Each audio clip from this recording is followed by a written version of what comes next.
Good morning students. Last chapter अपन पढ़ रहे थे कार्बन एंड इट्स कंपाउंड। अब इस कार्बन एंड इट्स कंपाउंड के अपन आगे थोड़ा सा चलते हैं। अपन ने कल एलोट्रॉप्स के बारे में देखा था, कौन कौन से हैं कार्बन के एलोट्रॉप्स, डायमंड, ग्रेफाइट एंड फुलरेंस। ठीक है, स्ट्रक्चर डिफरेंस देखा तीनों के बारे में अपन ने। कार्बन एक्चुअली हमको इसके अलावा भी बहुत सारे फॉर्म में मिलता है, लेकिन वो क्या होता है, कार्बन के पाउडर फॉर्म है, कार्बन की क्रिस्टलाइज्ड फॉर्म नहीं है। जैसे इसके अंदर आपने देखा होगा चारकोल भी कार्बन से मिलता है, लेकिन चारकोल का कोई शेप नहीं है ना, पाउडर फॉर्म में होता है वो, इसलिए उसको अपन एलोट्रॉप्स नहीं मानते हैं कार्बन के। अब बच्चों अपन थोड़ा सा आगे चलते हैं, इंपॉर्टेंट पार्ट आता है कार्बन का, सैचुरेटेड एंड अनसैचुरेटेड हाइड्रोकार्बन। अब क्या होता है, ये पूरी ऑर्गेनिक केमिस्ट्री स्टार्ट होती है एक्चुअल। हाइड्रोकार्बन सबसे पहले तो क्या होते हैं, नाम से ही क्लियर है, which made by the reaction between hydrogen and carbon। Hydrogen और कार्बन से मिलके बने हुए होते हैं दोनों, इनको हाइड्रोकार्बन बोला जाता है। ठीक है, एक होता है फंक्शनल ग्रुप। फंक्शनल ग्रुप में क्या होता है, इन दोनों के अलावा एक आध एलिमेंट और साथ में जुड़ जाता है, ऑक्सीजन है, नाइट्रोजन है, तो उस हिसाब से फंक्शनल ग्रुप का फॉर्मेशन होता है। अपन देखते हैं हाइड्रोकार्बन। तो हाइड्रोकार्बन को दो टाइप्स के अंदर डिवाइड किया गया है, एक तो होते हैं सैचुरेटेड हाइड्रोकार्बन और एक होते हैं अनसैचुरेटेड हाइड्रोकार्बन। सैचुरेटेड और एक अनसैचुरेटेड, दोनों में थोड़ा सा नाम से क्लियर है। मैं यहाँ पे डेफिनेशन बता देता हूँ। सैचुरेटेड हाइड्रोकार्बन क्या होते हैं, which have only single covalent bond. इनमें क्या होता है, single covalent bond. Single bond, double bond मैंने पहले ही चैप्टर के पहले ही वीडियो के अंदर आपको क्लियर करवा दिया है ना। तो जिनके अंदर only single covalent bond present हो between the atom of the molecule, in between the atom of the molecule, तो उनको बोलते हैं अपन सैचुरेटेड हाइड्रोकार्बन। फॉर एग्जांपल यहाँ पे मैंने तीन स्ट्रक्चर लिखे हैं। एक तो लिखा है मैंने मेथेन का फॉर्मूला होता है CH4। एक मैंने लिखा है एथेन का C2H6 जिसका फॉर्मूला होता है, और एक है C3H8 प्रोपेन। अब मैं ये नाम कैसे लिखता हूँ वो तो मैं तुमको जस्ट इसके आगे बता रहा हूँ, एक बार आप इसको देखो। इनको मैंने सैचुरेटेड हाइड्रोकार्बन क्यों बोला है, क्योंकि इनके अंदर सब जगह देखोगे तो आपको सिंगल बॉन्ड मिलेगा। यहाँ पे कार्बन और हाइड्रोजन के बीच में single bond, single bond, single bond, single bond बच्चों, है ना। यहाँ पे भी आप देखोगे एथेन के अंदर कार्बन हाइड्रोजन के बीच में सिंगल बॉन्ड, कार्बन के बीच में भी सिंगल बॉन्ड है, हर जगह आपको सिंगल बॉन्ड मिलेगा। यहाँ पे भी सिंगल बॉन्ड, यहाँ पे भी कार्बन के बीच में क्या होता है, सिंगल बॉन्ड। तो इनको बोलते हैं अपन, पूरे एटम के अंदर देख ले होगे आप तो ओनली सिंगल कोवलेंट बॉन्ड मिलता है, इसलिए अगर यहाँ पे डबल बॉन्ड आ जाता तो ये अनसैचुरेटेड हो जाता है ना। तो मेथेन, एथेन, प्रोपेन के अंदर ये थोड़ा सा डिफरेंस है। ये एग्जांपल है इसके। आपने देखा होगा इन सब के पीछे एक चीज कॉमन है, क्या, एन और एन। तीनों में देखा आपने एन कॉमन है। इसका मतलब अपन को इस एन को पकड़ना है। आगे वाला तीनों में डिफरेंस है, मतलब क्या हो रहा है इसके अंदर, एन तो तीनों में कॉमन है। एन किसको रिप्रेजेंट कर रहा है, तीनों के अंदर कॉमन चीज क्या है बच्चों, इसके अंदर कॉमन चीज ये है कि ये सैचुरेटेड कार्बन हाइड्रोकार्बन है तीनों। इसका मतलब क्या है कि अगर सैचुरेटेड हाइड्रोकार्बन कोई भी हो तो मुझे पीछे एन लगाना है, ANE। तो मैंने इनका पूरा नाम दे दिया, इनको जनरली बोला जाता है एल्केन। ठीक है, इन सबको मिला के अगर मैं इसके आगे प्रोपेन के आगे ब्यूटेन, 4 कार्बन का 5 कार्बन का पेंटेन, है ना, तो मैंने एक नाम दे दिया एल्केन।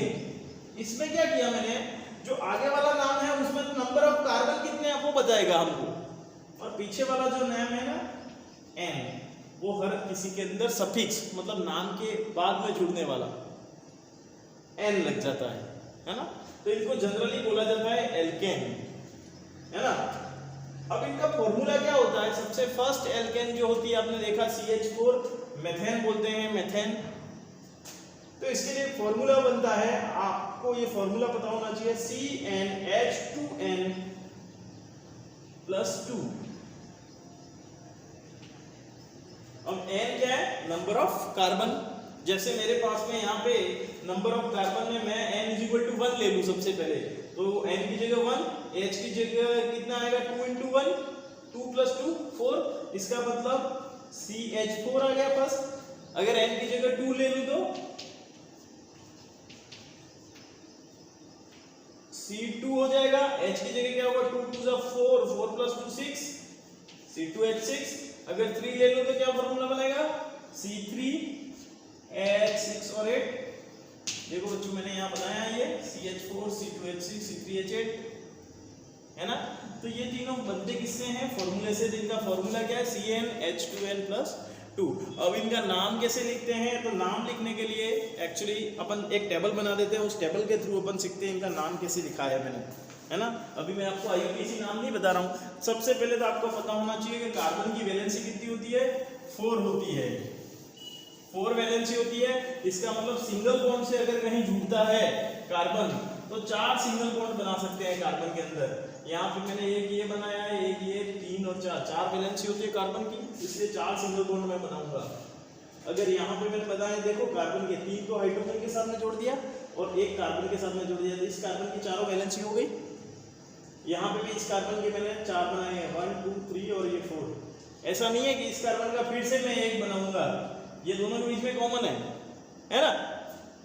तो ये यहाँ पे भी देखोगे सारे कार्बन की कितनी वैलेंसी है 1 2 3 4, 1 2 3 4। सारे कार्बन क्या है 4 बॉन्ड से जुड़े हुए होते हैं, है ना, और हाइड्रोजन सिंगल बॉन्ड से जुड़ा हुआ होता है। तो इस तरीके से इसका फॉर्मेशन करना है। आगे मैं आपको टेबल के थ्रू समझा देता हूँ इनका नाम कैसे लिखते हैं। अगर यहाँ पे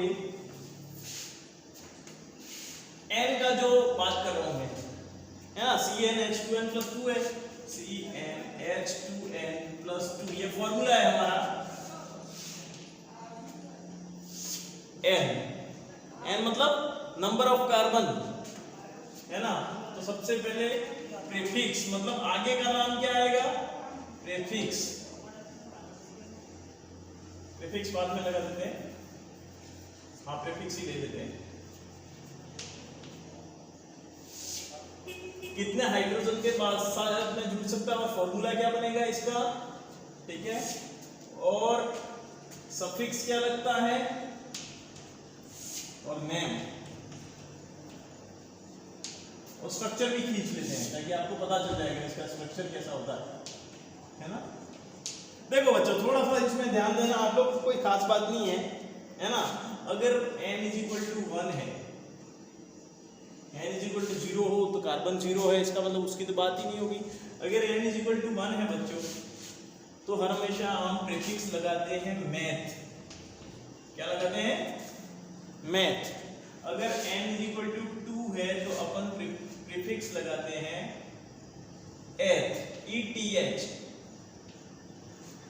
n = 3 है तो अपन प्रीफिक्स लगाते हैं PROP। ध्यान से दीजिएगा, देखिएगा इस चैप्टर को। 4 है तो हम लगाएंगे ब्यूट। 5 है तो बच्चों हम लगाएंगे पेंट।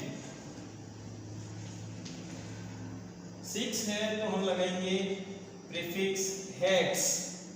7 है प्रीफिक्स लगेगा हेप्ट।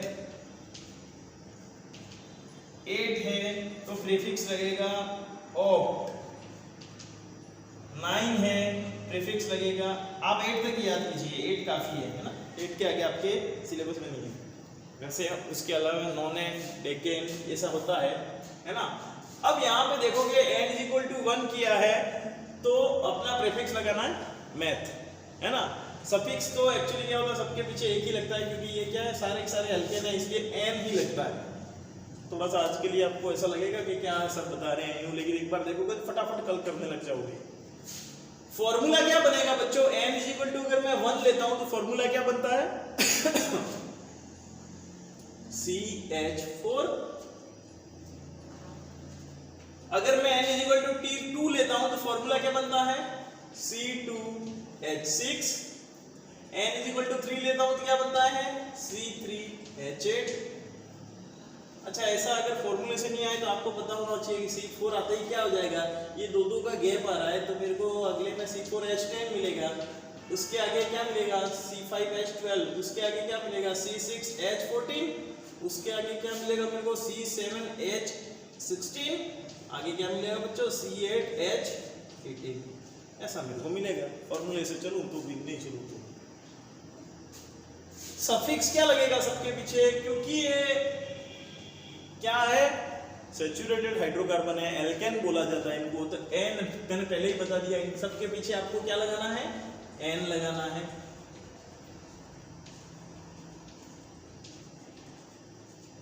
और सबके पीछे क्या आएगा बच्चों, एन आ जाएगा, ANE।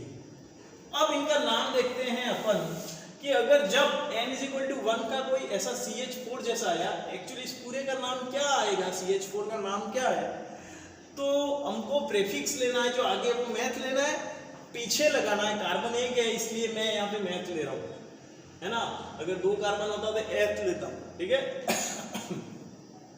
CH4 का नाम क्या आएगा अगर मैं बोलूं, तो यहाँ पे मैथ प्लस एन क्या आएगा, मेथेन। क्या नाम आएगा बच्चों, मेथेन।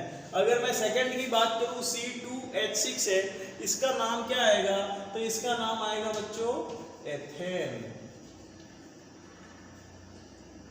इसके बाद में आप क्या लिखोगे, प्रोपेन। C3H7H8 का नाम क्या है, प्रोपेन। फिर ब्यूटेन, उसके आगे पेंटेन, पेंटेन के आगे हेक्सेन, हेक्सेन के आगे हेप्टेन, हेप्टेन के आगे ऑक्टेन। ये तो आपको समझ में आ गया होगा। एन सब में सफिक्स लगाना है, और meth, eth, prop, but, pent, hex, hep, prop, ये है वो प्रीफिक्स लगाना है, ठीक है। अब एक्चुअली क्या है, स्ट्रक्चर ये नहीं, ये तो खाली फॉर्मूला बना है, मेथेन का फॉर्मूला क्या होता है, CH4, लेकिन स्ट्रक्चर अलग होता है, उसमें आपको सारे बॉन्ड बताने पड़ते हैं बच्चों। तो जो बॉन्ड बनाने के लिए आपको 4 कार्बन है, 1 कार्बन है और 4 हाइड्रोजन है। सबसे पहले स्ट्रक्चर बनाओ, कार्बन की 4 वैलेंसी है, हाइड्रोजन, हाइड्रोजन, हाइड्रोजन और हाइड्रोजन बच्चों। ये सबसे पहले किसका स्ट्रक्चर हो गया, मेथेन का। एथेन का कैसा आएगा, तो आपको पता है 2 तो कार्बन है और 6 हाइड्रोजन है, तो पहले तो मेरे को दोनों कार्बन बनाओ, और उसकी 4 वैलेंसियां हैं, 1 2 3 4, 1 2 3, और ये चौथी यहाँ पे आ गई, मतलब एक कार्बन की 4 वैलेंसियां होनी चाहिए, और यहाँ हाइड्रोजन से फिल अप कर दो। देखो लास्ट वाला जो कार्बन होता है उसके अगर यहाँ पे देखोगे तो 3 हाइड्रोजन जुड़े हुए रहते हैं, बीच वाला का जो कार्बन रहता है उसमें 2 हाइड्रोजन जुड़े रहते हैं। कैसे, इसको बोलते हैं एथेन। इसके आगे अगर मैं बात करूं तो तीसरा आता है 3 कार्बन का, जिसको प्रोपेन बोलते हैं। इसका स्ट्रक्चर कैसा होगा, यहाँ पे हाइड्रोजन, यहाँ पे हाइड्रोजन, यहाँ पे हाइड्रोजन, इसके यहाँ पे हाइड्रोजन, हाइड्रोजन और हाइड्रोजन, और यहाँ पे हाइड्रोजन, और इसको या बीच वाले के साथ में 2 हाइड्रोजन लगे हुए, साइड वालों के साथ में हमेशा 3 हाइड्रोजन लगे हुए हैं। 1 2 3 1 2 3, बीच वाले में 2, 8 हो गए। एक और बता देता हूँ ब्यूटेन का, बाकी चारों के पीछे वाले आप बनाओगे स्ट्रक्चर और मुझे आज के आज भेजोगे। 1 2, चलो ब्यूटेन का आप बनाना, पेंटेन का मैं बता देता हूँ। 3 4 5 कार्बन की पेंटेन, एक चेन बना दी मैंने। अब मेरे को हाइड्रोजन जोड़ने हैं, साइड वालों से 3 जोड़ूंगा, क्योंकि कार्बन की कितनी वैलेंसी होती है, 4 होती है। दोनों साइड वाले जो है उनमें 3 मैंने जोड़ दिए, बाकी वालों से 2 जोड़ूंगा। इसको क्या बोलेंगे, पेंटेन, ठीक है। बहुत इजी है, ध्यान रखना, आराम से पढ़ लेना। आज ये पूरा कंप्लीट करना है, फिर अपन कल अनसैचुरेटेड हाइड्रोकार्बन देखेंगे। बाकी जो बचे हुए हैं उनका स्ट्रक्चर मुझे आज आप भेजोगे बच्चों, ठीक है। आज के लिए इतना काफ़ी है, ओके।